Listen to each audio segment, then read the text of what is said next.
بسم اللہ الرحمن الرحیم۔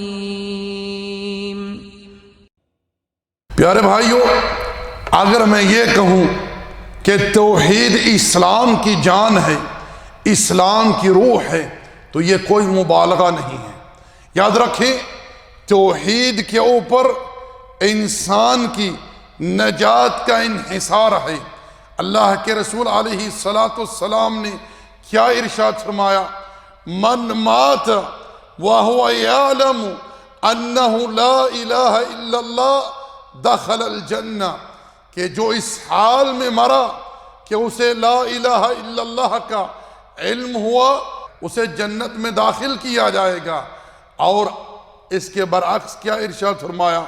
من مات وهو یجعل للہ ندا دخل النار، اور جو اس حال میں مرا کہ وہ اللہ کے ند یعنی اللہ کے ہمسر، اللہ کے ساجی، اللہ کے شریک مقرر کرتا تھا، اسے آگ میں ڈالا جائے گا۔